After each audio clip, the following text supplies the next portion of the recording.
March 15, 2024, when senior flight attendant Rebecca Caldwell violently yanked passenger Olivia Chen's hair at 35,000 feet over a simple seat recline dispute. She had no idea the cameras were recording, or that she'd just assaulted the daughter of the man who signed her paychecks. But would discovering Olivia's true identity lead to Rebecca's downfall, or would it reveal a truth that would shake an entire airline empire to its core? Before we jump back in, tell us where you're tuning in from, and if this story touches you, make sure you're subscribed, because tomorrow I've saved something extra special for you. Rebecca Caldwell had been a flight attendant for 23 years, and in that time, she'd perfected the art of control. At 47, she wore her silver name badge like a Medal of Honor, her navy uniform pressed to knife-edge precision, her auburn hair pulled back so tightly it gave her a permanent look of stern disapproval. She ran her cabin the way a drill sergeant ran boot camp, with absolute authority and zero tolerance for what she called entitled behavior. Flight 2847 from Dallas to Seattle was her domain that Tuesday afternoon. A Boeing 737 carrying 162 passengers who would follow her rules or face her wrath. She'd built her reputation on being tough, on never letting passengers walk over her the way they did with younger, softer flight attendants. Management loved her efficiency. Passengers feared her, and that was exactly how Rebecca wanted it. In seat 14C sat Olivia Chen, 28 years old. Exhausted from a week of back-to-back business meetings in Texas, she'd deliberately chosen her simple attire that day: faded jeans, an oversized gray sweater and no makeup, wanting nothing more than to blend into obscurity for the 3-hour flight home. Her dark hair hung loose around her shoulders, and she carried only a small backpack, having checked her luggage to avoid the hassle. Nothing about Olivia suggested wealth or status. That was intentional. She'd learned years ago that anonymity brought a freedom that her actual identity never could. The incident began 30 minutes into the flight, just as the seatbelt sign dinged off. Olivia, feeling the familiar ache in her lower back from too many hours in conference rooms, reached for her seat recline button. The mechanism clicked, and her seat moved back the standard 4 inches. "Excuse me." The woman behind her, Mrs. Patricia Drummond, as her frequent flyer tag indicated, slammed her palm against Olivia's headrest. "You just crushed my knees. Put that seat back up immediately." Olivia turned, apologetic. "I'm so sorry. I have a back condition, and the doctor recommended I don't care about your back condition. My husband paid for these seats, and you're invading our space." Rebecca, stationed near the galley, heard the commotion and approached with purposeful strides. She'd been watching this young woman in 14C since boarding.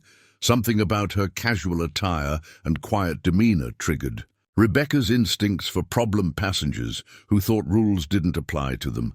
"Is there an issue here?" Rebecca's voice carried the weight of authority. Mrs. Drummond pointed an accusing finger. "This girl reclined into my space without asking permission first. It's incredibly rude." Rebecca turned to Olivia, her eyes cold. "Ma'am, you need to be considerate of other passengers. Put your seat upright." "I understand," Olivia replied calmly. "But the seat recline function is available for use during flight. I have a medical condition that I didn't ask for your life story." Rebecca's voice sharpened. "Put the seat up." Olivia felt the familiar frustration rising, the same feeling she got whenever people dismissed her without listening. But she'd learned to choose her battles carefully. "I'd be happy to compromise. Perhaps I could recline just 2 inches instead of—" "Now you're arguing with a crew member." Rebecca leaned in closer, her tone dropping to something dangerous. "That's a federal offense. Do you want to be removed from this flight?" The surrounding passengers had gone quiet, all eyes on the confrontation. Olivia's face flushed, but she kept her voice steady. "I'm not arguing. I'm trying to explain that I have a legitimate medical need. Everyone has a medical need these days." Rebecca's laugh was sharp and dismissive. "Let me guess, anxiety? Emotional support excuses? I've heard them all." She straightened, addressing the cabin loudly. Passengers think they can do whatever they want up here and just claim some condition to justify their selfishness. The humiliation washed over Olivia like ice water. Several passengers looked away, uncomfortable. Others nodded in agreement with Rebecca, seeing only what they wanted to see, an entitled young woman making excuses. "I'll put the seat up," Olivia said quietly, reaching for the button. Too late for compliance now. Rebecca's hand shot out, grabbing a handful of Olivia's hair at the crown of her head. "You need to learn that actions have consequences."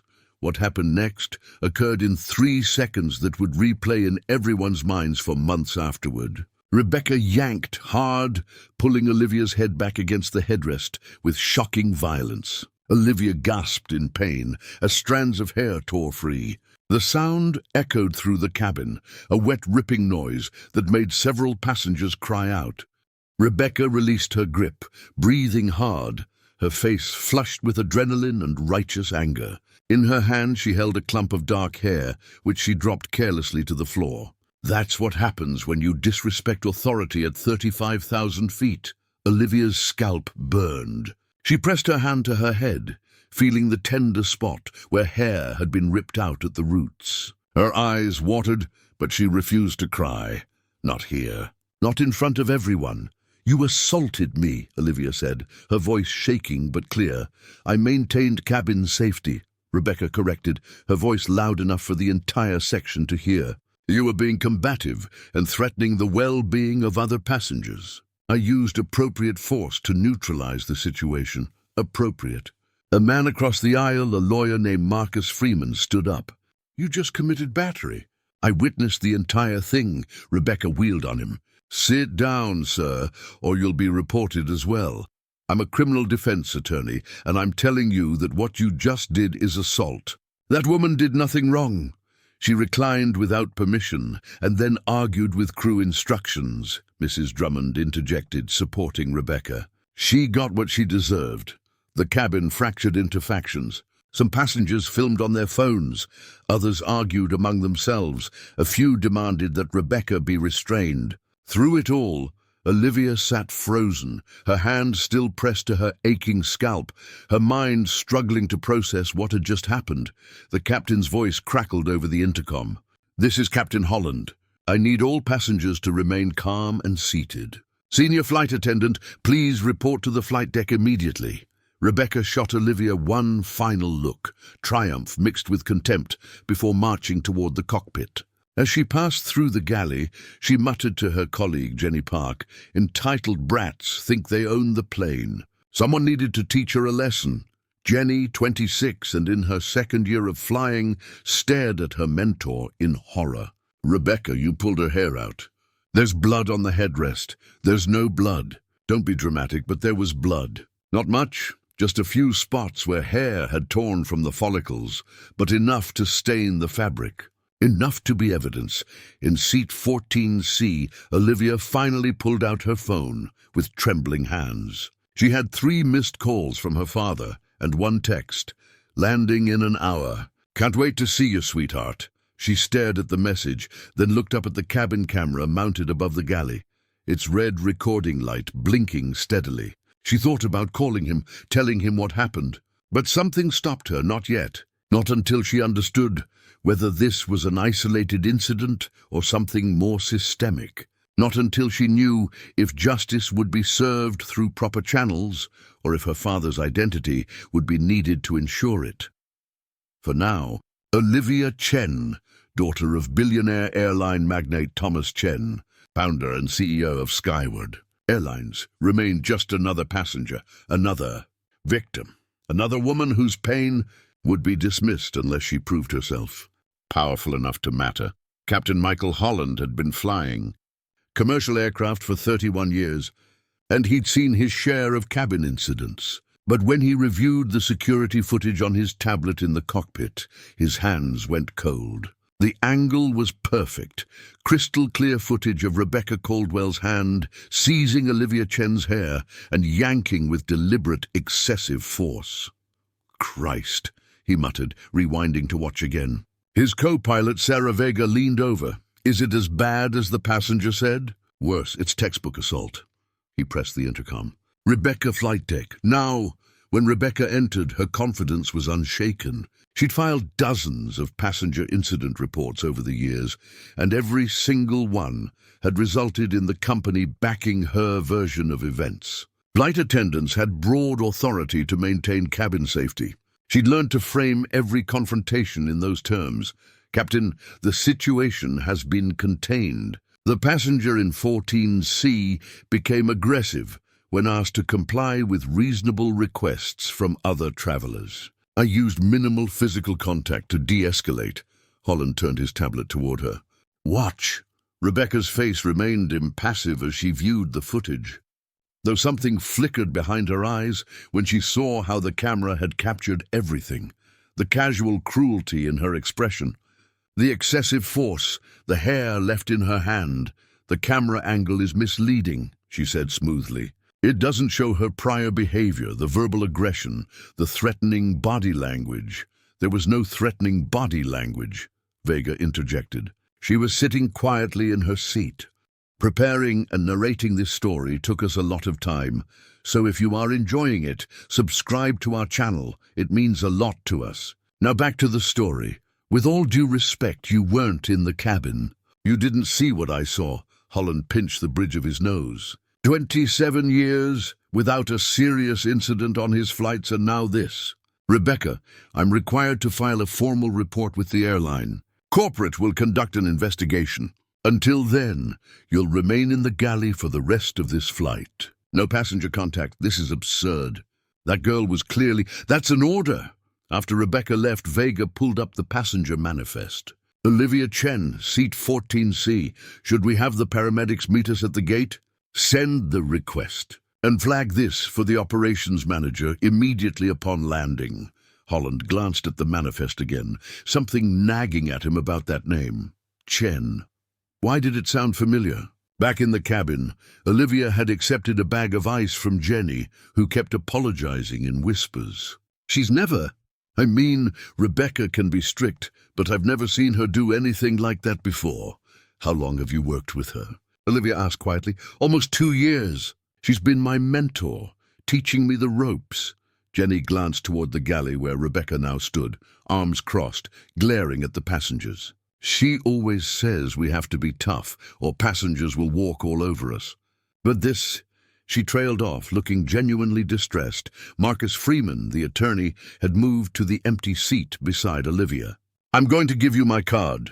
You need to file charges, both criminal and civil. What she did was assault and battery, and with witnesses and video evidence, it's an open and shut case. I appreciate that, Olivia said, taking the card. But I want to see how the airline handles this first. They'll try to bury it. Offer you flight vouchers, maybe a small settlement with an NDA attached. Don't let them silence you. Olivia nodded but said nothing. She was already thinking 3 steps ahead, seeing the bigger picture that Marcus couldn't. If Rebecca had felt comfortable assaulting a passenger so brazenly, with cameras recording and witnesses watching, what did that say about the culture at Skyward Airlines? How many other passengers had been mistreated, humiliated or harmed by crew members who believed they were untouchable? Her phone buzzed. Another text from her father. Change of plans. Emergency board meeting. Won't make dinner. Rain check for tomorrow. She typed back, no problem. See you at the office tomorrow morning. There was a pause, then, the office. You're supposed to be on vacation for another week. Something came up. Need to discuss it with you in person. Everything okay, sweetie? Olivia looked at the dried blood on the tissue in her hand, felt the throbbing ache on her scalp. We'll talk tomorrow. When Flight 2847 touched down at Seattle-Tacoma International Airport, 2 airline operations managers were waiting at the gate along with airport security and a paramedic team. Olivia watched through the window as they boarded, their expressions grave. The senior operations manager, a woman named Diane Martinez, approached Olivia first. Ms. Chen, I'm so sorry about what happened on this flight. We take all passenger safety incidents extremely seriously. If you'll come with us, we have a private room where we can discuss the situation and ensure you receive any medical attention you need. Rebecca, standing near the galley, watched with barely concealed irritation as Olivia was escorted off first. She'd already crafted her statement in her mind, had already prepared her defense. The union would back her. They always did. And corporate always sided with experienced crew members over complaining passengers. In the private airline lounge, Olivia sat across from Diane and another manager. Robert Shaw, director of in-flight operations. A paramedic examined her scalp, documenting the injury with photographs. Mild contusion, several hair follicles torn with minor bleeding, the paramedic noted. Recommend ice and over-the-counter pain medication. Should heal within a week. Diane clasped her hands on the table. Ms. Chen, we've reviewed the security footage, and I want to assure you that this behavior is absolutely not representative of Skyward Airlines' values or training standards. We will be conducting a full investigation, and the flight attendant in question has been immediately suspended pending the outcome. What does your investigation process typically involve? Olivia asked. We interview all witnesses, review all available footage, examine the crew members' history and training records, and then make a determination about appropriate disciplinary action. And what's the typical timeline for that? Robert shifted uncomfortably. Usually 4 to 6 weeks for a thorough investigation. That seems like a long time for something the video clearly shows. There are union protocols, due process requirements, Diane explained. But in cases this serious, we expedite where possible.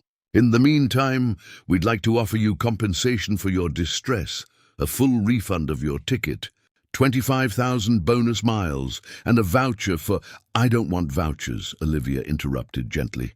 I want to understand how something like this happens. How does a flight attendant feel comfortable assaulting a passenger in front of witnesses and cameras? The two managers exchanged glances.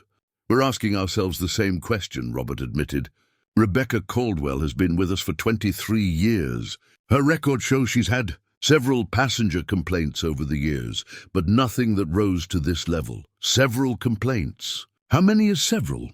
Another uncomfortable pause. We'd need to pull her complete file to give you exact numbers. But you said her record shows complaints. So you already know there's a pattern.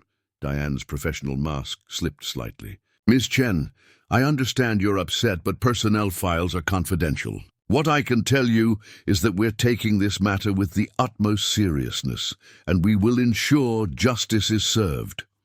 Olivia stood, slinging her backpack over her shoulder. I appreciate your time. I'll be following up on this personally. You can reach me at this number. She handed them a business card, deliberately not her personal one, but the general contact card she kept for situations like this. After she left, Robert picked up the card and frowned. Chen, why does that name keep nagging at me? Diane's face had gone pale. She was staring at her tablet, having just pulled up Olivia's passenger profile, which included her emergency contact information. Robert, look at this. The emergency contact name read Thomas Chen, followed by a phone number that Robert recognized immediately. It was the CEO's direct line. Oh, God, he breathed. Please tell me that's a coincidence. Diane was already pulling up another screen, accessing the confidential executive family member registry that all operations managers had clearance to view. There, under Thomas Chen's profile, was a photo of his daughter, the same woman who had just walked out of their office, the same woman whose hair Rebecca Caldwell had ripped from her scalp at 35. 1,000 feet. We need to call the CEO's office, Diane whispered. Right now. Wait, Robert held up a hand, his mind racing. She didn't identify herself. She didn't use her father's name as leverage. Why? Does it matter? She's the CEO's daughter, and one of our senior flight attendants assaulted her on camera. It matters because she's clearly testing how we handle this through normal channels. If we call her father before she does, we're admitting we only care because of who she is. But if we treat this like we would any other passenger incident, thoroughly, seriously, justly, maybe we prove that the system actually works. Diane stared at him. That's either brilliant or career suicide. Probably both, Robert agreed. But something tells me that's exactly what Olivia Chen wants to find out, whether Skyward Airlines protects all its passengers or only the ones who can threaten consequences.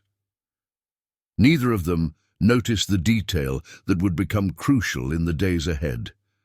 Olivia hadn't just asked about Rebecca Caldwell's complaint history. She'd asked how someone could feel comfortable committing assault in plain sight. She was already wondering what kind of culture created that comfort, what kind of protection system enabled it, and how deep the rot actually went. Olivia didn't go home that night. Instead, she checked into a modest hotel near the airport under her mother's maiden name, Sullivan, and spent hours on her laptop, creating a detailed timeline of everything that had happened on Flight 2847. Every word Rebecca had said, every witness reaction, every procedural failure she'd observed, but more importantly, she began researching. Passenger complaint databases, aviation safety forums, social media groups where flight attendants and passengers discussed airline culture. What she found in those first few hours made her scalp wound seem like merely a symptom of a much deeper disease. A forum post from 8 months ago. Flew Skyward DFW to PDX. Flight attendant screamed at elderly man for taking too long in the bathroom. Made him sit in his seat for the rest of the flight, even though he said he felt ill. He vomited on himself. She called him disgusting over the PA system. Another from 6 months prior. Skyward flight attendant grabbed my service dog's leash and yanked it, saying emotional support animals weren't real service animals. My dog is a trained diabetic alert dog. She didn't even check my documentation. And another, Rebecca C. from Skyward is the worst. She's legendary among frequent flyers for being cruel. Everyone tries to avoid flights she's working. How does she still have a job? Olivia screenshot everything, organizing files by date, flight number when available, and type of incident. By 3 a.m., she had documented 47 separate complaints about Rebecca Caldwell spanning the past 5 years, and those were just the ones public enough to find online. How many more had filed official complaints that went nowhere? Her phone rang at 6:30 a.m., her father's personal line. "You're up early," she answered. "So are you, apparently." "I got a very interesting call at midnight from Robert Shaw." Thomas Chen's voice carried that particular quality that made executives nervous. Calm, measured, but with an undercurrent of barely restrained fury. "Want to tell me why my director of operations felt compelled to inform me that my daughter was assaulted on one of my planes yesterday, and I'm hearing about it from him rather than you?" "I wanted to see how the system handled it first." There was a long pause. "Olivia, I'm serious, Dad. If I'd called you immediately, what would have happened? You would have intervened. Heads would have rolled. Justice would have been swift and severe. But we wouldn't have learned anything about whether the system actually works for passengers who don't have a CEO in their emergency contacts. My daughter was attacked, and so are other passengers. Apparently, regularly, by the same flight attendant. I spent last night documenting complaints about Rebecca Caldwell going back years. She's not an anomaly, Dad. She's a symptom. Another pause, longer this time. When Thomas spoke again, his voice had shifted from father to CEO. "Send me what you found. I'm coming to the office. We should discuss this in person. You're supposed to be on vacation. I'm more interested in understanding how our airlines culture allows senior crew members to brutalize passengers without consequences. That seems more important than a vacation." She heard him sigh, the sound of a man recognizing that his daughter had inherited his stubborn determination.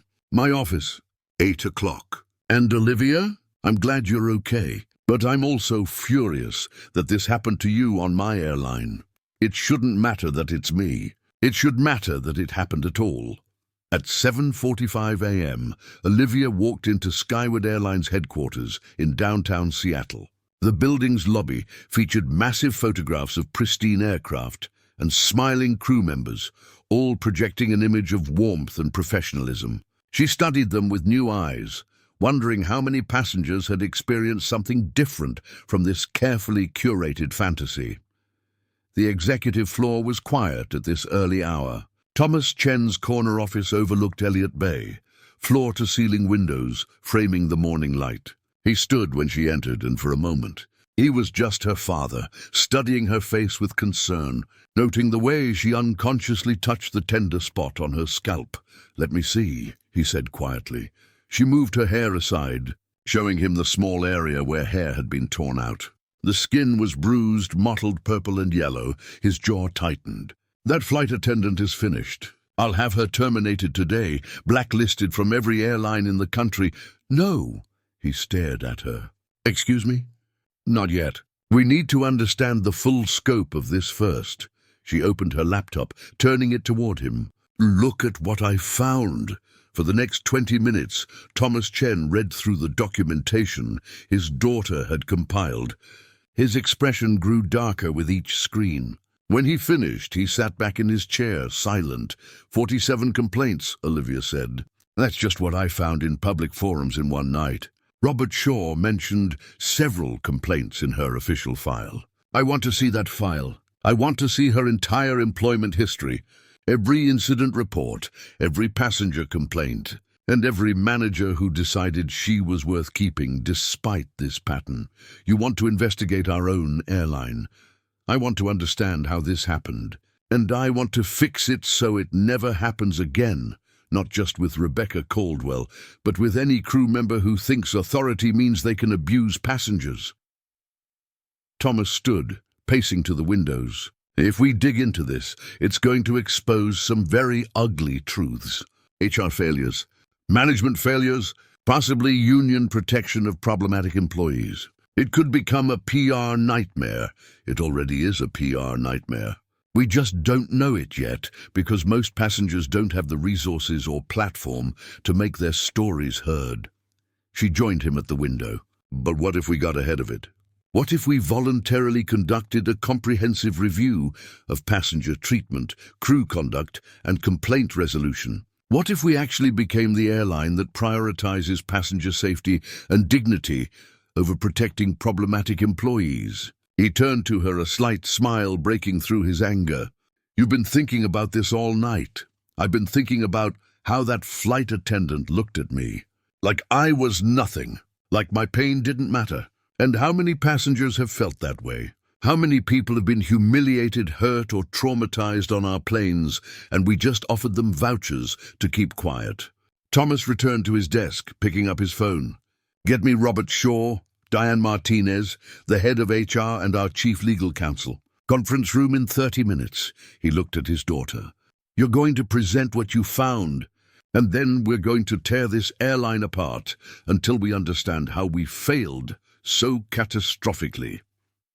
The meeting that followed was tense. Robert and Diane had hoped that identifying Olivia as the CEO's daughter would somehow contain the situation. Instead, they found themselves facing a comprehensive review that terrified them. Margaret Winters, VP of Human Resources, pulled up Rebecca Caldwell's personnel file on the conference room screen. What they saw made the room go silent. 17 formal passenger complaints over 23 years. 12 informal complaints noted by supervisors. 8 documented instances of assertive passenger management that had required incident reports. 3 suspensions, all overturned by union grievance processes. 2 mandatory counseling referrals that had been completed with no follow-up. "Why is she still flying?"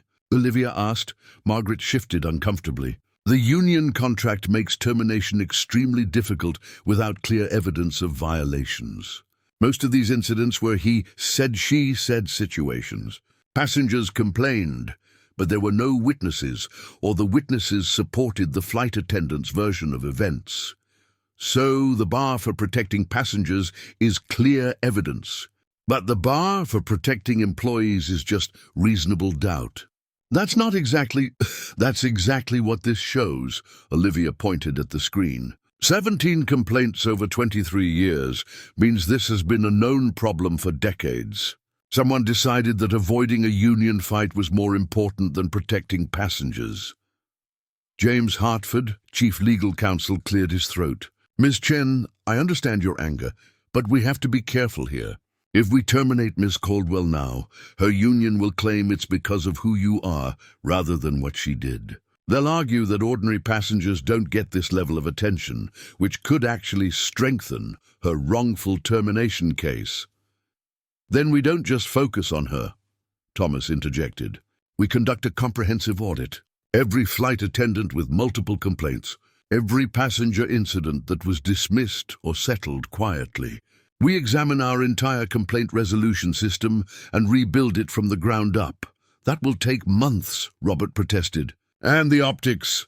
The optics of doing nothing are worse, Olivia countered. Because I promise you, if we don't investigate ourselves, someone else will. That video from Flight 2847 is on at least 6 passengers' phones. It's only a matter of time before it goes viral. And when it does, every single person Rebecca Caldwell has ever mistreated will come forward. Every complaint that was dismissed will be re-examined in the court of public opinion. We can either get ahead of this story or be buried by it. The room fell silent. Finally, Thomas spoke. Margaret, I want a full audit of crew members with multiple complaints. Robert, start reviewing our incident response protocols. Diane, compile every passenger complaint from the past 5 years, organized by crew member and type of incident. James, prepare for the legal ramifications of what we're going to find. He turned to Olivia. And you're going to lead this investigation. Dad, you wanted to understand how this happened. Now you're going to find out. You'll have full access to all personnel files, all incident reports, and all complaint records. You report directly to me, and you have the authority to interview anyone in this company. Robert's face paled. Sir, with all respect, Ms. Chen is the victim in this case. Having her lead the investigation creates a conflict of interest. My daughter has a master's degree in organizational psychology and 3 years of experience analyzing corporate culture for our consulting division. She's more qualified than anyone else in this room to identify systemic failures. And yes, she's personally invested in getting this right. I consider that an asset, not a liability. Olivia met her father's eyes, understanding what he was really saying. This is your chance to prove you can handle executive responsibility. Don't waste it. I'll need an office and full database access by this afternoon, she said. And I want to interview Rebecca Caldwell before she realizes who I am. Margaret looked alarmed. That's highly irregular. So is a flight attendant assaulting passengers on camera, Olivia replied. We're past regular procedures. If Skyward Airlines is going to survive this, we need to understand not just what happened, but why people like Rebecca Caldwell believed they could get away with it. As the meeting adjourned, Thomas caught his daughter's arm. Are you sure you want to do this? Once you start pulling this thread, you can't control where it leads. Olivia touched her scalp again, feeling the tender bruise. Someone needs to. And unlike most victims, I actually have the power to demand answers. What she didn't say, what she barely admitted to herself, was that part of her needed this. Needed to transform her victimization into purpose. Needed to prove that the assault hadn't broken her, but awakened something fiercer. Rebecca Caldwell had yanked her hair and expected her to disappear quietly. Another passenger, too, intimidated to fight back. She had no idea she'd just declared war on someone who could actually win it. By the end of her first week leading the investigation, Olivia had transformed a small conference room on the executive floor into what her assistant jokingly called the war room. 3 walls were covered with printed timelines, complaint summaries, and crew member profiles connected by color-coded strings. The 4th wall featured a massive digital display showing real-time data analysis. Her team had grown to include 5 people, 2 HR analysts, a data scientist named Kyle Thornton, a former FAA investigator named Patricia Lopez, and surprisingly Jenny Park, the young flight attendant who had witnessed the assault and volunteered to help expose the truth. We've identified 32 flight attendants with 3 or more formal complaints. In the past 5 years, Kyle reported, highlighting names on the screen. But when we expand to include informal complaints, supervisor notes, and social media mentions, that number jumps to 89. 89 out of how many total flight attendants? Olivia asked. 4,217.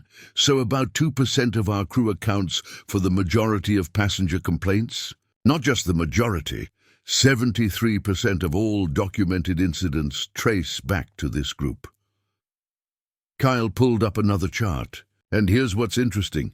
These crew members cluster in specific domiciles and on specific routes. Seattle, Dallas, and Boston bases have the highest concentration. Patricia leaned forward, studying the map. That suggests a culture problem at those specific locations. Different base managers, different training supervisors, different union representatives. Whatever's enabling this behavior is localized. Jenny raised her hand tentatively, still uncomfortable with speaking up in executive meetings. I can tell you about the Seattle base. Rebecca isn't the only one who treats passengers like that. There's a whole group of senior flight attendants who call themselves the Iron Crew. They pride themselves on being tough, on not taking any passenger nonsense. They mentor newer attendants to follow their methods. Olivia turned to her. How many are in this group? Maybe 15 or 20? They're all senior, all based in Seattle, and they basically run the crew scheduling for West Coast flights. If you want good routes and decent schedules, you don't cross them. That's constructive knowledge, Patricia said. Management had to know about an organized group influencing crew culture and scheduling. One of the HR analysts, Denise Wu, pulled up personnel files. Looking at the Seattle base manager's tenure, Gerald Vance has been in that position for 12 years. Prior to that, he was a check airman and flew with many of these same crew members. They're his friends. The implications settled over the room like a fog. This wasn't just about one abusive flight attendant.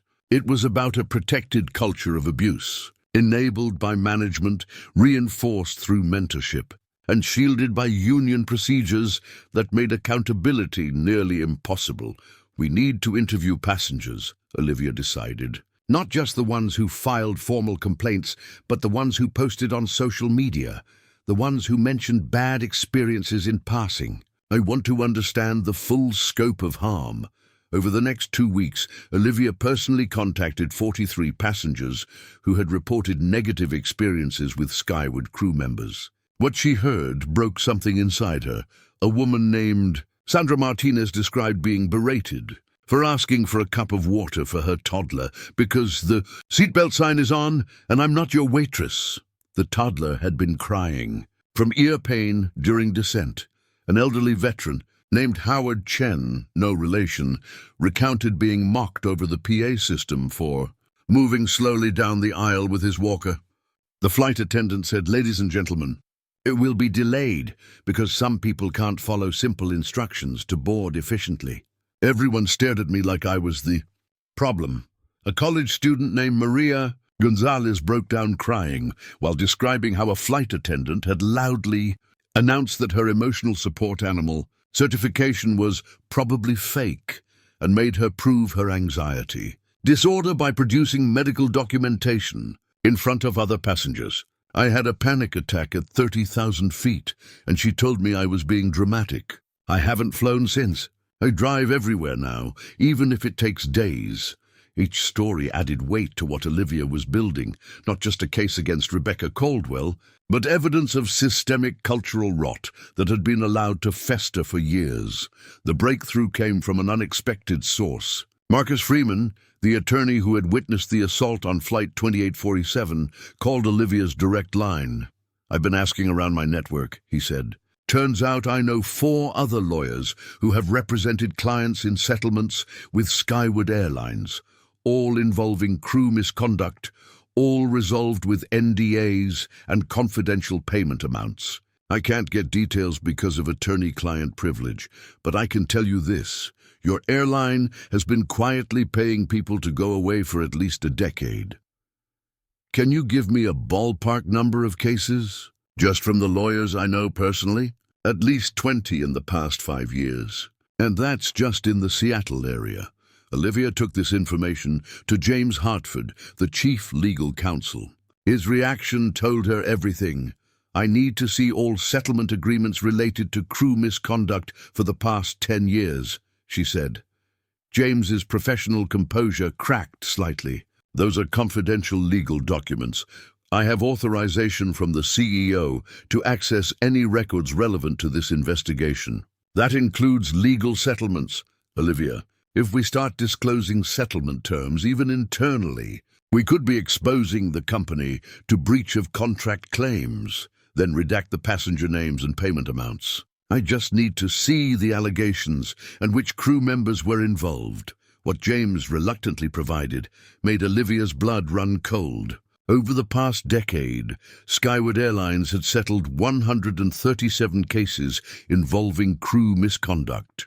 The settlement amounts, even redacted, were clearly substantial based on the legal fee totals. And 42 of those cases involved crew members who were still actively flying, including Rebecca Caldwell, who had been named in 5 separate settlements. 5 settlements, Olivia repeated, staring at James across his desk. "Rebecca Caldwell has cost this airline hundreds of thousands of dollars in payouts, and she's still working flights?" The union argues that settlements aren't admissions of guilt, and legally they're right. "We paid to make problems go away, not because we acknowledged wrongdoing, but you knew there was a pattern. 5 different passengers, 5 separate incidents, 5 payouts. That's not bad luck, that's a dangerous employee." James removed his glasses, suddenly looking exhausted. "You want the truth?" The cost of settling was lower than the cost of fighting. Rebecca's union rep is notoriously aggressive. Every termination attempt would have meant months of arbitration, negative publicity, and potential punitive damages if we lost. So we took the cheaper option, pay the passengers to be quiet and hope Rebecca would eventually retire. "Hope," Olivia repeated flatly. "You hoped a violent employee would stop being violent. I know how it sounds. It sounds like you valued money over people. It sounds like you created a system where abusers are protected and victims are silenced." She stood, gathering the files. "I need copies of all of this for my investigation. Your father isn't going to like what you find. My father hired me to find the truth. That's what I'm doing." But James was right. When Olivia presented her expanded findings to Thomas that evening, the iron crew culture, the 137 settlements, the conscious decision to pay rather than protect, her father's face went grey. 137, he said quietly.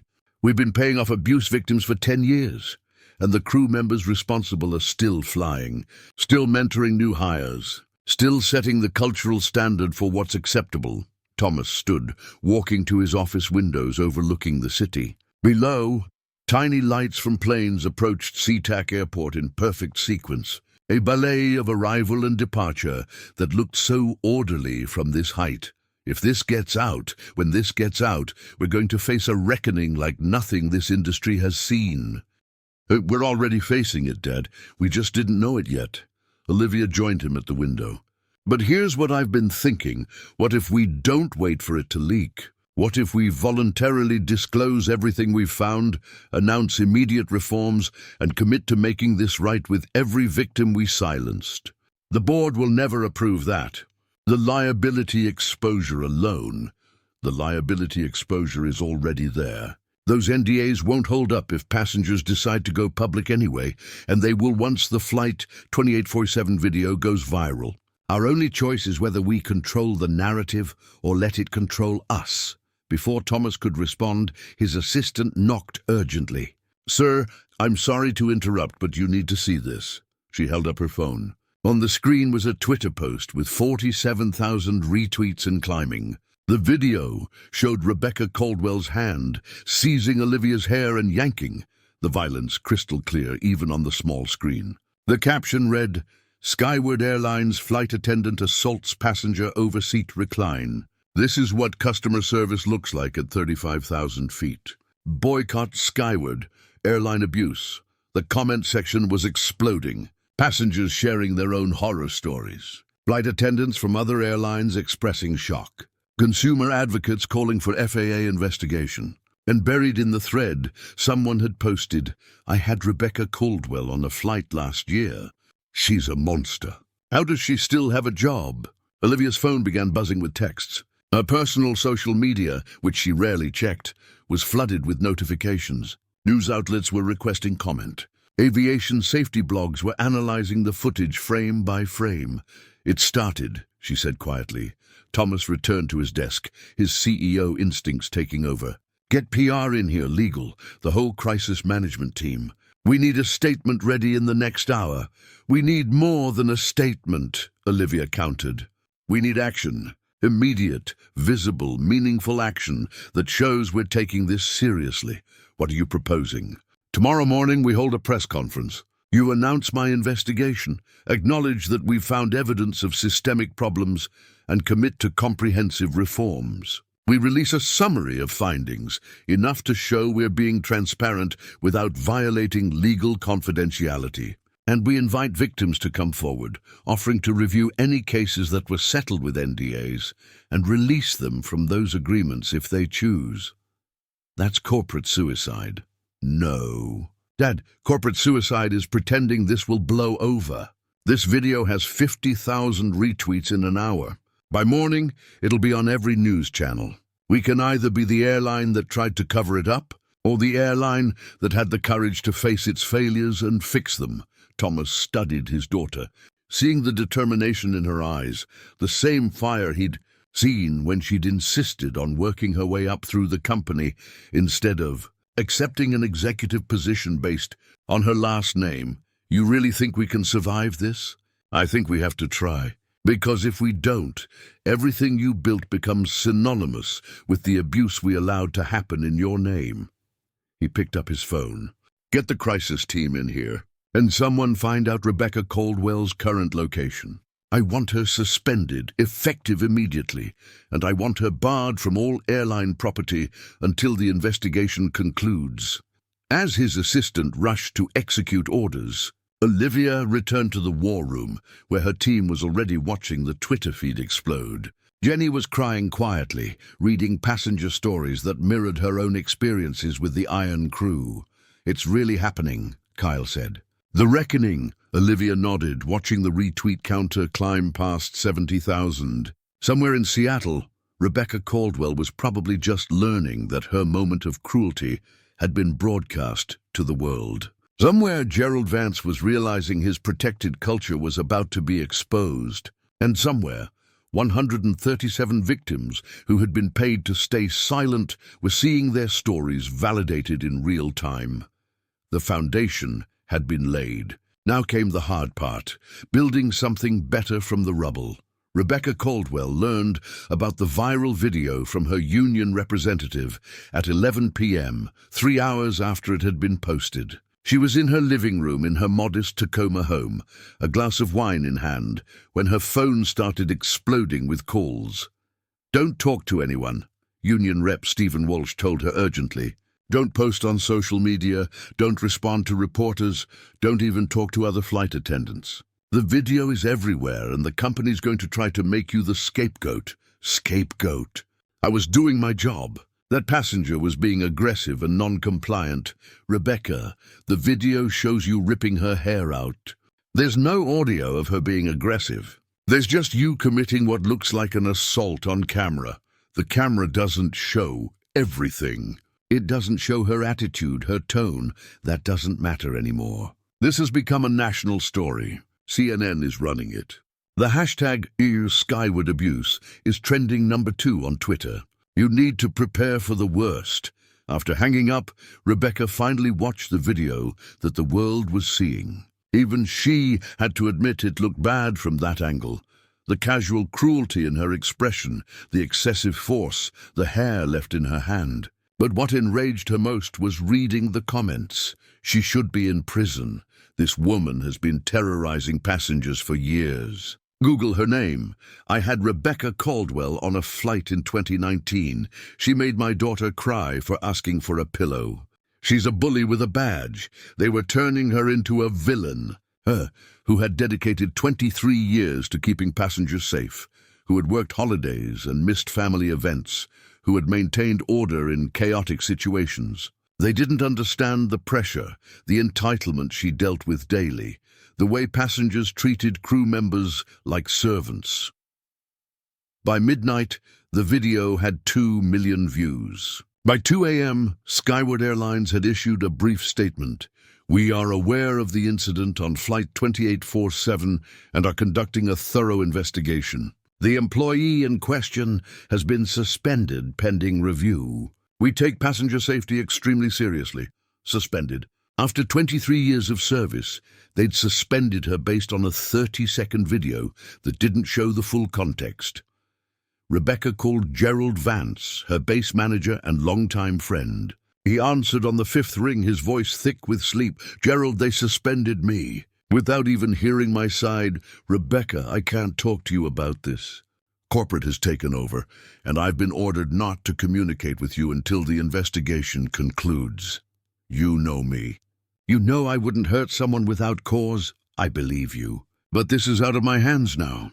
The CEO himself is involved. They've brought in some investigator and she's tearing apart personnel files, pulling settlements from years ago. It's a witch hunt, and you're the primary target. After he hung up, Rebecca sat in her dark living room, fury and fear warring inside her. She'd always believed the union would protect her, that management would back her up, that her seniority and record would shield her from consequences. For the first time, she felt genuinely vulnerable. At Skyward headquarters the next morning, Olivia prepared for the 10 a.m. press conference with the kind of meticulous attention she'd learned from watching her father navigate corporate crises. But this wasn't just another business problem to manage. This was personal. The press room was packed with reporters from every major outlet. Camera lights glared. Phones were raised to record every word. Thomas Chen stood at the podium, looking every bit the decisive CEO, with Olivia positioned slightly behind him alongside the crisis management team. Thank you all for coming, Thomas began. Yesterday, a video surfaced showing an unacceptable incident aboard Skyward Airlines Flight 2847. I want to address this directly and honestly. What happened to that passenger, what happened to my daughter, Olivia Chen, represents a failure at every level of our organization. The room erupted. Reporters shouted questions over each other. Your daughter? Did you know? How long have you known? Thomas raised his hand for quiet. I learned about the assault the evening it occurred. But I want to be clear. Olivia did not immediately identify herself to our operations team. She wanted to see how our standard procedures would handle her complaint. What she discovered in that process led to a much larger investigation that has uncovered systemic problems in our crew culture and complaint resolution processes. He gestured to Olivia, who stepped forward. The cameras focused on her, zooming in on her face, and she knew they were looking for the injury, for visible evidence of victimhood. Over the past 2 weeks, Olivia began, her voice steady despite the thundering of her heart. I've led a comprehensive review of passenger complaints, crew conduct records, and incident resolution procedures. What we found is deeply disturbing. The flight attendant who assaulted me had been named in 5 previous settlement agreements. Our airline paid to silence victims rather than address the root problem. And she wasn't alone. We've identified a pattern of crew members who have faced multiple serious complaints but continued flying because our systems prioritized avoiding conflict over protecting passengers. A reporter from the Washington Post raised her hand. Miss Chen, are you saying Skyward Airlines has been systematically covering up abuse? I'm saying we failed in our duty to passengers. We treated complaints as PR problems to manage rather than safety issues to resolve. That ends today. We're implementing immediate reforms, including an independent passenger advocacy office, mandatory retraining for all crew members, and a complete overhaul of our complaint resolution process. Additionally, we're releasing any passenger who signed an NDA related to crew misconduct from those agreements. We want victims to feel free to share their stories without legal threats. Another reporter jumped in. What about Rebecca Caldwell specifically? Will she be terminated? Ms. Caldwell's employment status will be determined by our investigation findings and appropriate disciplinary procedures, Thomas answered. But I can tell you this, no employee, regardless of seniority, will be protected if they violated our passenger safety standards. The questions came rapid fire for the next 40 minutes. Olivia answered most of them, walking the careful line between transparency and legal liability, between acknowledging failures and avoiding statements that could be used in future litigation. When the press conference ended, Olivia felt drained but oddly energized. They'd controlled the narrative, gotten ahead of the worst revelations, and committed publicly to reforms that would be difficult to walk back.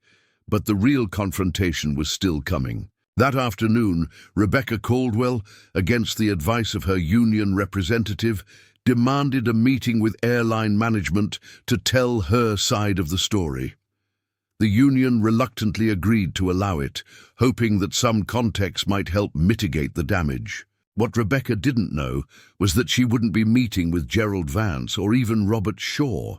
She'd be meeting with Olivia Chen.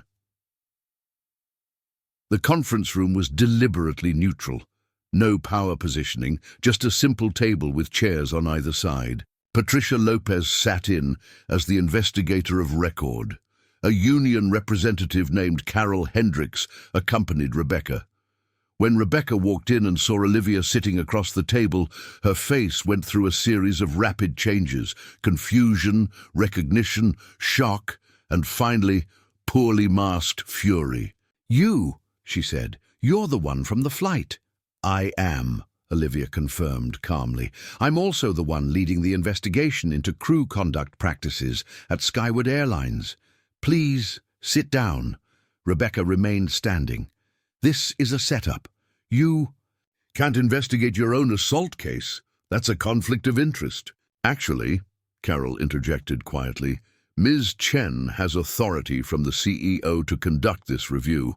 If you'd prefer to postpone this meeting until you've consulted with legal counsel—" "I don't need legal counsel. I need someone to listen to the truth instead of believing an edited video." "The video wasn't edited," Patricia said.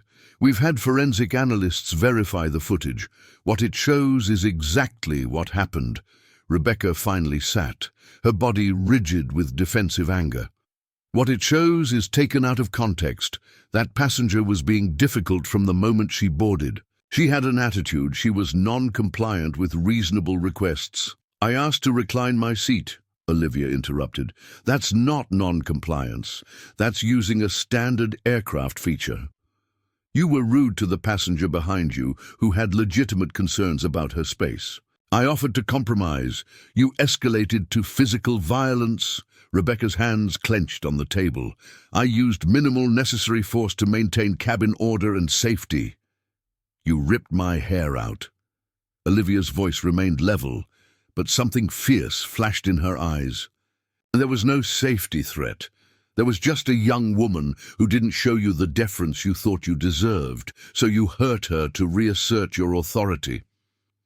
"That's not—" "I've been a flight attendant for 23 years. I know how to assess threats. You've also been named in 5 settlement agreements involving passenger mistreatment," Patricia said, sliding the redacted documents across the table. "Care to explain the pattern?" Rebecca's face paled as she scanned the papers. "Those were all resolved. The passengers were compensated." "The passengers were silenced," Olivia corrected. "There's a difference. And now they're being given the opportunity to speak freely about what you did to them." Carol placed a hand on Rebecca's arm, a warning to be careful, but Rebecca was beyond careful.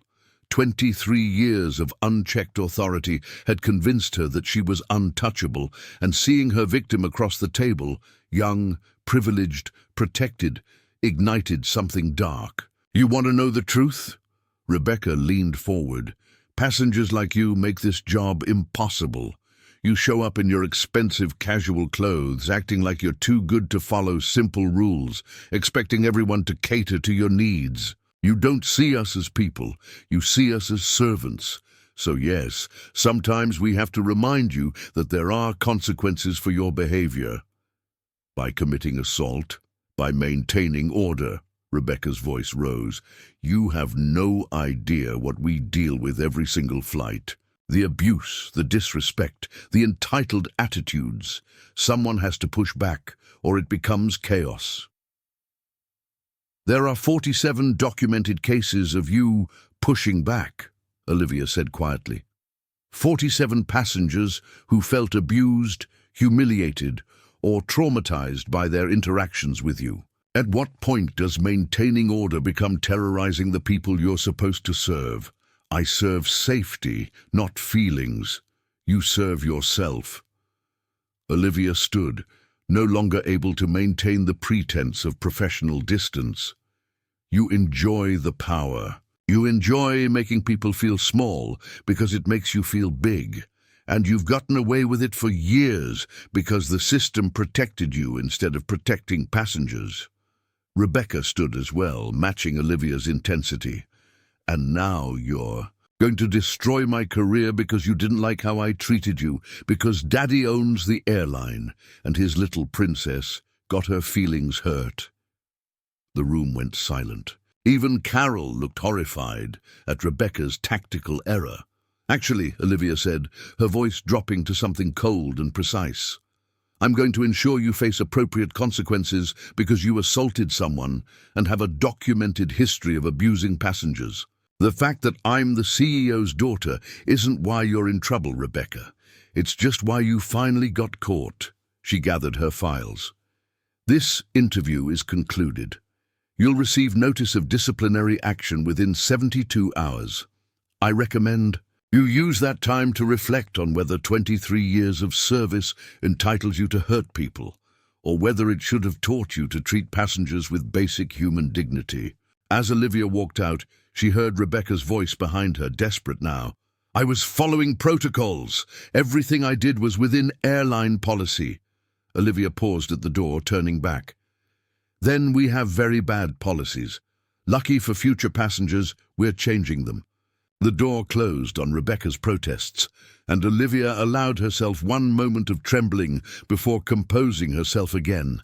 She'd faced her attacker, looked her in the eye, and refused to be intimidated. But what haunted her as she walked back to the war room wasn't Rebecca's anger. It was the genuine confusion in her voice when she said she'd been following protocols. Because what if she believed that? What if the culture at Skyward had become so toxic that violence actually felt like proper procedure?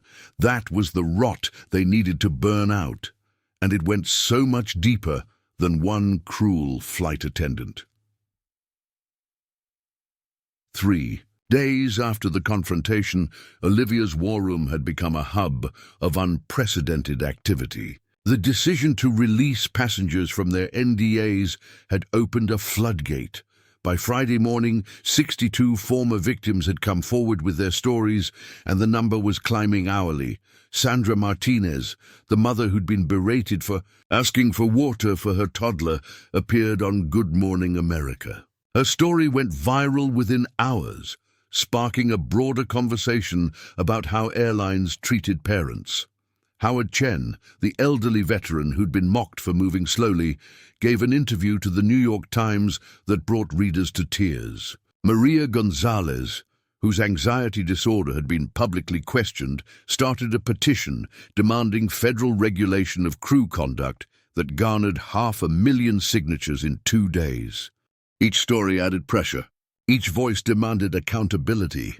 And all of them pointed back to the same systemic failures Olivia had uncovered. But the real earthquake came from an unexpected source. Jenny Park, the young flight attendant who had witnessed the assault and joined Olivia's investigation team, requested a private meeting. When she arrived at Olivia's temporary office, she wasn't alone. Behind her stood 12 other flight attendants, all young, all visibly nervous. These are members of what we call the silent crew, Jenny explained. We've all been bullied, threatened, or forced to participate in passenger mistreatment by senior attendants. We want to tell you what it's really like working under the Iron Crew's culture. For the next 3 hours, Olivia listened to horror stories that had nothing to do with passengers and everything to do with internal abuse. A flight attendant named Michelle Torres described being forced to lie in incident reports to protect senior crew members or face scheduling retaliation. Another named Brian Kemp recounted being told that if he didn't toughen up with passengers, he'd never get promoted or assigned to premium international routes. "They made us choose," Jenny said quietly. "Either adopt their methods and become part of the protected group, or stay quiet and accept being treated as second-class employees. Anyone who pushed back got impossible schedules, worst routes, and constant write-ups for minor infractions." "Did you ever report this to management?" Olivia asked.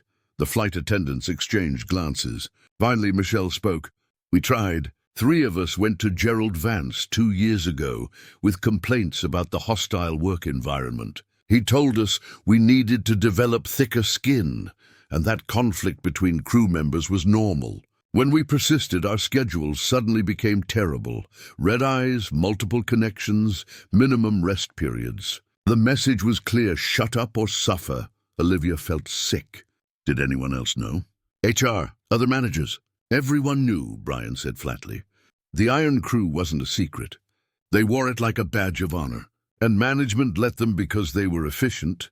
They had low sick call rates. And they didn't cause problems for supervisors. They just caused problems for passengers and junior crew." This was the missing piece Olivia had been searching for, evidence that the rot wasn't just among a few bad actors, but baked into management's willingness to look away from abuse if it served operational efficiency. "Would you be willing to provide formal statements?" Olivia asked. "Written testimony about what you've experienced and witnessed?" The 12 flight attendants nodded, though fear was evident on their faces. "We could lose our jobs," Michelle said. "The union might protect the senior crew and leave us exposed." "You won't lose your jobs," Olivia promised. "You'll be protected under whistleblower policies. And if the union tries to retaliate, they'll face legal consequences that make Rebecca Caldwell's problems look minor." Over the weekend, those 12 statements became 30, then 50, then 87. Flight attendants from every Skyward base came forward, describing a culture where seniority meant immunity, where passenger abuse was seen as acceptable tough love, and where anyone who objected was systematically punished. Gerald Vance, the Seattle base manager, was suspended on Monday morning. By Tuesday, 3 other base managers had been placed on administrative leave. The union president, Richard Kelso, issued a statement condemning the rush to judgment and demanding due process, but his words rang hollow against the tide of crew member testimony describing how the union had protected abusers while ignoring victims. The board of directors convened an emergency meeting on Wednesday. Olivia was asked to present her findings to the 11 board members who held Thomas Chen's company accountable. The boardroom was intimidating by design. A long mahogany table, high-backed leather chairs, and windows overlooking the Seattle skyline. These were people who controlled billions in assets, who made decisions affecting thousands of employees and millions of passengers. Olivia stood at the head of the table, her presentation loaded and ready. Her father sat among the board members, deliberately not at the head position. This was her show to run. "Over the past 3 weeks," she began, "we've documented 219 cases of crew misconduct spanning the last decade.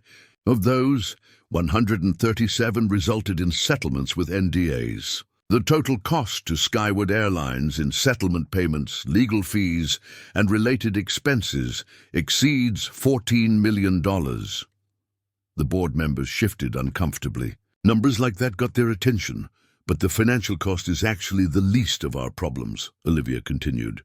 The real damage is cultural. We've created an environment where a small group of senior employees believed they could abuse passengers and junior crew members without consequences. Where managers knew about patterns of misconduct but chose operational convenience over safety and dignity. Where our complaint resolution system was designed not to resolve problems but to silence victims. She clicked to the next slide, showing organizational charts with highlighted names. These are the individuals we've identified as either perpetrators or enablers. 15 flight attendants with multiple substantiated complaints. 4 base managers who ignored or suppressed reports of abuse. 2 HR directors who prioritized avoiding union conflict over protecting employees and passengers. And 1 union president who used contract provisions to shield members from accountability while ignoring the harm they caused. Board member Elizabeth Morrison, a former federal prosecutor, leaned forward. What you're describing sounds like a conspiracy to conceal civil rights violations. Have you ever been involved law enforcement? The FAA has opened an investigation, Olivia confirmed, and several victims are pursuing criminal charges against specific crew members. But our focus is on what we can control, fundamentally changing how Skyward Airlines operates. Another board member, David Park, shook his head. The liability exposure here is catastrophic. Every passenger who was mistreated could potentially sue now that the NDAs are void. We could be looking at hundreds of millions in damages. We're looking at that regardless, Thomas interjected. The question is whether we face it as a company that tried to cover up abuse, or as a company that acknowledged failures and committed to making victims whole. Making them whole could bankrupt us, David countered. Doing nothing will definitely destroy us, Olivia shot back. The video of my assault has been viewed 47 million times. Our passenger bookings are down 18% in 3 weeks. Our stock price has dropped 23%. The reputational damage is already catastrophic. Our only path forward is complete transparency and genuine reform.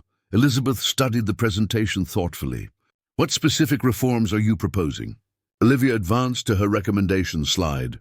First, immediate termination of any employee with substantiated evidence of passenger abuse, regardless of seniority or union protection. Second, creation of an independent passenger advocacy office with authority to investigate complaints and recommend disciplinary action. Third, mandatory cultural training for all employees focused on dignity, respect, and de-escalation. Fourth, complete overhaul of our complaint resolution system with transparency reports published quarterly. Fifth, establishment of a victim compensation fund for anyone harmed by crew misconduct. Whether or not they previously settled, that last one will cost a fortune, David protested. It's the right thing to do, Thomas said quietly. And sometimes doing the right thing is expensive. The board debated for 2 hours. Some members worried about costs. Others feared union retaliation or shareholder lawsuits. But gradually, as Olivia presented case after case of passengers and crew members who had been failed by Skyward's culture, the moral imperative became impossible to ignore. Finally, Elizabeth called for a vote. All in favor of implementing the reforms as proposed. One by one, hands rose. Even David Park, after a long hesitation, raised his. The vote was unanimous. That evening, Skyward Airlines issued a comprehensive statement announcing the termination of Rebecca Caldwell and 4 other crew members with egregious conduct records. Gerald Vance and 2 other base managers were permanently removed from management positions. The creation of the Passenger Advocacy Office was announced, along with the compensation fund and quarterly transparency reports. But the statement also included something unprecedented, a direct apology from Thomas Chen. To every passenger who has been mistreated on a Skyward Airlines flight, I offer my deepest apology. We failed in our fundamental duty to provide safe, dignified service. We prioritized avoiding conflict over protecting people. We allowed a toxic culture to flourish because addressing it was inconvenient. That ends today. We cannot undo the harm that was done, but we commit to learning from these failures and becoming the airline our passengers and employees deserve. The response was immediate and divided. Some praised the transparency. Others called it too little, too late.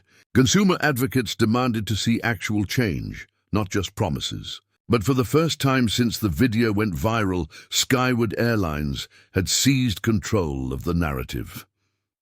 In her office that night, Olivia sat exhausted, scrolling through the responses on social media. One message stood out from Maria Gonzalez, the woman whose anxiety disorder had been publicly mocked. Thank you for believing in us. Thank you for making them listen. I still can't fly, but knowing that you're fighting to make sure no one else goes through what I did. It helps, it really helps. Olivia felt tears sting her eyes. This was why it mattered. Not the corporate reforms or the board votes or the stock price recovery, but the individual people who had been hurt and dismissed and silenced, finally being told, your pain was real, it wasn't your fault, and it won't happen again. Her phone rang. Her father, you did good today, Thomas said. The board was impressed. Hell, I was impressed. We're not done yet. Rebecca's union is filing for arbitration. Gerald Vance is threatening a wrongful termination suit. And we still have 200 victims to make things right with. I know. But we're facing it honestly now. That's because of you. After they hung up, Olivia allowed herself a moment of reflection. 3 weeks ago, she'd been just another passenger, assaulted and humiliated at 35,000 feet. She could have used her father's name to get immediate vengeance, to destroy Rebecca Caldwell and move on. Instead, she'd chosen the harder path, documenting the systemic failures, giving voice to other victims, and forcing an entire company to confront its cultural rot. The reckoning wasn't over. But for the first time since that terrible moment when her hair was ripped from her scalp, Olivia felt something other than anger or determination. She felt hope that real change was possible. 18 months after the assault that changed everything, Olivia Chen stood before a wall of floor-to-ceiling windows in the newly opened Passenger Advocacy Center. The Seattle morning stretched before her, grey clouds breaking apart to reveal unexpected sunlight, the kind of transformation that felt symbolic. The center occupied the entire ground floor of Skyward Airline's headquarters, deliberately positioned where any passenger could walk in without navigating corporate security or executive gatekeepers. Patricia Lopez, the former FAA investigator who now directed the operation, approached with her morning briefing tablet. We're at 3,200 cases processed in our first year, Patricia reported. Average resolution time is down to 11 days. And here's the number that matters most. 94% of passengers report feeling heard and respected, even when we can't give them the outcome they wanted. Olivia studied the data, but her attention caught on a different metric. Crew conduct complaints are down 68% from last year. Tell me that's real, and not just passengers giving up on reporting. It's real. We cross-referenced with social media monitoring and anonymous surveys. The culture shift is genuine. Patricia pulled up comparison data. Flight attendants trained under the new, dignity-centered protocols have complaint rates 82%, lower than those hired before the reforms. The changes had rippled outward in ways Olivia never anticipated. Jenny Park now ran the new hire mentorship program, personally training every incoming flight attendant in what she called power with passengers, not power over them. In her first year, she graduated 800 crew members who represented a fundamental cultural reset. Michelle Torres and Brian Kemp, the whistleblowers who'd exposed the Iron Crew's internal abuse, had both been promoted to senior check airman positions. Their story had been featured in Aviation Week with a headline that read, "Speaking up no longer means losing your career." The Victim Compensation Fund, initially budgeted at $5 million, had ultimately distributed over $22 million to 238 individuals. Each payment came with something money couldn't buy, validation that their pain had been real, their complaints justified, and their voices finally heard. Maria Gonzalez, whose panic attack at 35,000 feet had been dismissed as drama, sent Olivia a photo last month. She was boarding a Skyward flight, smiling, her service dog beside her. The caption read, "First flight in 2 years. Your attendant checked my documentation respectfully and asked how she could best support me." I cried, but this time from relief. Olivia's phone buzzed with an incoming call from her father. "Conference room 3, 10 minutes. There's something you need to see." When she arrived, Thomas Chen stood with James Hartford, the chief legal counsel, and three people she didn't recognize, two women and a man, all professionally dressed but with the unmistakable nervousness of outsiders entering corporate territory. Olivia. These are representatives from 3 different airlines, her father explained. They've come to discuss implementing our advocacy center model at their carriers. The older of the 2 women extended her hand. I'm Ruth Campbell, VP of Customer Experience at Continental Airways. Ms. Chen, your transparency reports have been remarkable. But more than that, your passenger satisfaction scores are making the rest of us look terrible by comparison. Our board has authorized me to ask for your consulting assistance in building something similar over the next hour. Olivia listened as executives from 3 competing airlines admitted what the industry had been privately acknowledging for months. Skyward's reforms weren't just good ethics, they were good business. Their passenger bookings had recovered and exceeded pre-crisis levels. Their crew retention rates had improved. Even their stock price had rebounded 37% above where it crashed after the video went viral. The financial case is clear, the man from Pacific Airlines added.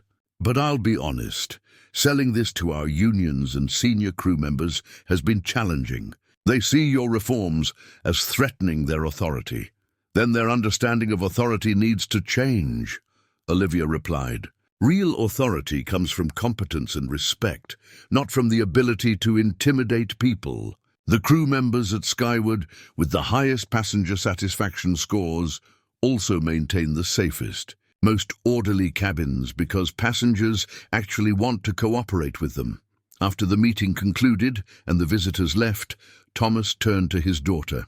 The board met yesterday. They want to offer you the VP of Passenger Experience position. It would make you the youngest executive officer in company history. Olivia had known this was coming. Office rumors traveled faster than aircraft. What about the people who'll say I only got it because I'm your daughter? Let them say it. You've earned this position by measurably transforming how this airline operates. Your reforms have become the industry standard. That's not nepotism, that's results. She accepted the position, and the announcement went public the following Monday. The response on social media was predictably mixed. Supporters praised Skyward for promoting the woman who'd forced accountability. Critics accused the airline of rewarding someone who'd only been able to create change because of her privileged position. One comment stung particularly. Easy to be brave when daddy owns the company. What about all the victims who didn't have that power? Olivia screenshot the comment and posted her response publicly. You're right. I had power that other victims didn't have, and that inequality is exactly the problem I'm trying to fix. Every passenger deserves the same protection and advocacy, regardless of who their father is. That's why we built systems that work for everyone, not just people with executive connections. The response went viral in its own right, sparking conversations about how reform happens and who gets to demand it. 3 months into her new role, Olivia received an unexpected letter. The return address was from a women's correctional facility in Oregon. Inside was a handwritten note on plain paper. Miss Chen, you don't know me, but I'm Rebecca Caldwell's sister. Rebecca is serving 18 months for assault.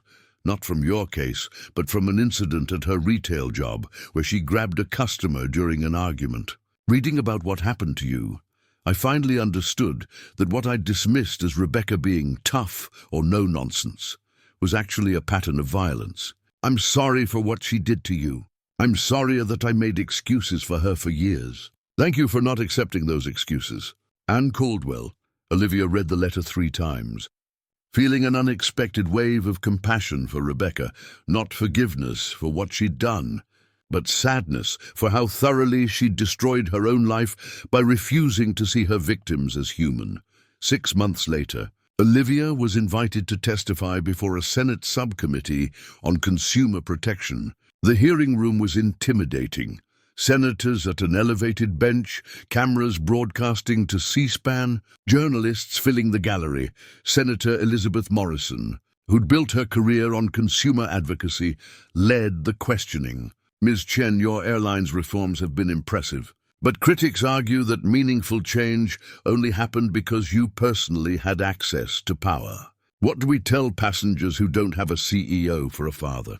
Olivia had prepared for this question, but she answered from the heart rather than from talking points. Senator, you're absolutely right that my position gave me advantages other victims didn't have. But that's exactly why we need federal regulations requiring independent passenger advocacy systems at all carriers. Change shouldn't depend on a victim happening to have personal connections. It should be guaranteed by law. She testified for 40 minutes, detailing not just what Skywood had implemented, but proposing specific legislative language that would mandate transparency, independent complaint resolution, and quarterly public reporting across the industry. The resulting bill, the Airline Passenger Dignity Act, passed both chambers with bipartisan support 8 months later. When the president signed it into law, Olivia was invited to attend the ceremony. Standing in the White House, watching the presidential pen inscribe her reforms into federal law, Olivia thought about that moment on Flight 2847 when Rebecca's hand had seized her hair. How pain that should have been meaningless, just another forgotten victim, had instead become the catalyst for systemic change. On the 2-year anniversary of the assault, Olivia did something she'd been avoiding. She booked herself on a flight from Dallas to Seattle, the same route where everything had started. She chose a middle seat. She wore jeans and a simple sweater. She carried only a backpack, and when she boarded, the flight attendant greeting passengers smiled genuinely and said, "Welcome aboard. Let us know if you need anything at all."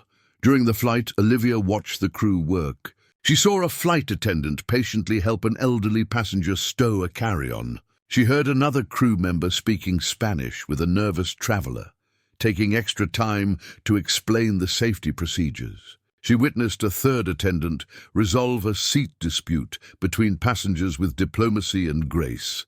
This is what normal should be, she thought. This is what we're building. As the plane descended, Olivia reached up to touch the spot on her scalp where hair had been torn out 2 years earlier. The physical wound had healed completely, leaving no scar. But the internal transformation remained. Anger converted to purpose, victimization transformed into advocacy, pain alchemized into power. Rebecca Caldwell had grabbed her hair, expecting her to shrink and disappear like all the others. Instead, Olivia had stood up, spoken out, and refused to accept that abuse was simply the price of flying. She'd learned that having privilege meant you had a responsibility to use it, not just for yourself but for everyone who didn't have it. That real change required more than anger. It required sustained commitment, strategic thinking, and the courage to keep pushing even when the immediate crisis faded from headlines.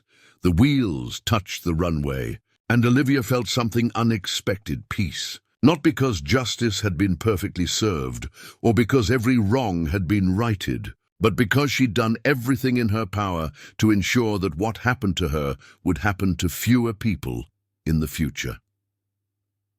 That evening, back in her Seattle apartment, Olivia opened her laptop to find an email from Amanda Patterson, the passenger who'd recorded and posted the original video. "I hope you don't mind me reaching out again. I wanted you to know that I just accepted a job with the new Federal Aviation Passenger Advocacy Office. Your testimony inspired me to stop just witnessing injustice and start fighting it professionally. Thank you for showing me that one person really can change systems if they refuse to accept that things have to stay broken." "Amanda," Olivia smiled, typing her response. "Congratulations, and thank you for being willing to document an uncomfortable truth. Change starts with people brave enough to record it, speak it, and refuse to look away." She closed her laptop and walked to her apartment window, looking out at the Seattle skyline, where Skywood headquarters glowed among the downtown buildings. Tomorrow she'd return to work, continuing the endless task of maintaining reforms, expanding programs, and fighting the gravitational pull of complacency that tried to drag organizations back to their worst habits. But tonight, she let herself feel something she rarely allowed: pride. Not in being a victim, but in refusing to stay one. Not in having power, but in using it to protect people who didn't. Not in being her father's daughter, but in becoming the kind of leader who earned respect through results, rather than demanding it through authority. Rebecca Caldwell had thought she was teaching a passenger a lesson about consequences. Instead, she taught the entire airline industry, and the lesson was this: someday, the person you hurt might be someone who has the power, the platform, and the persistence to ensure you never hurt anyone again, not for revenge, but for something far more powerful, for justice that reaches beyond individual cases to transform the systems that enable abuse in the first place. That was Olivia Chen's legacy, and it was just beginning. Up next, you've got 2 more standout stories right on your screen. If this one hits the mark, you won't want to pass these up. Just click and check them out. And don't forget to subscribe and turn on the notification bell so you don't miss any upload from us.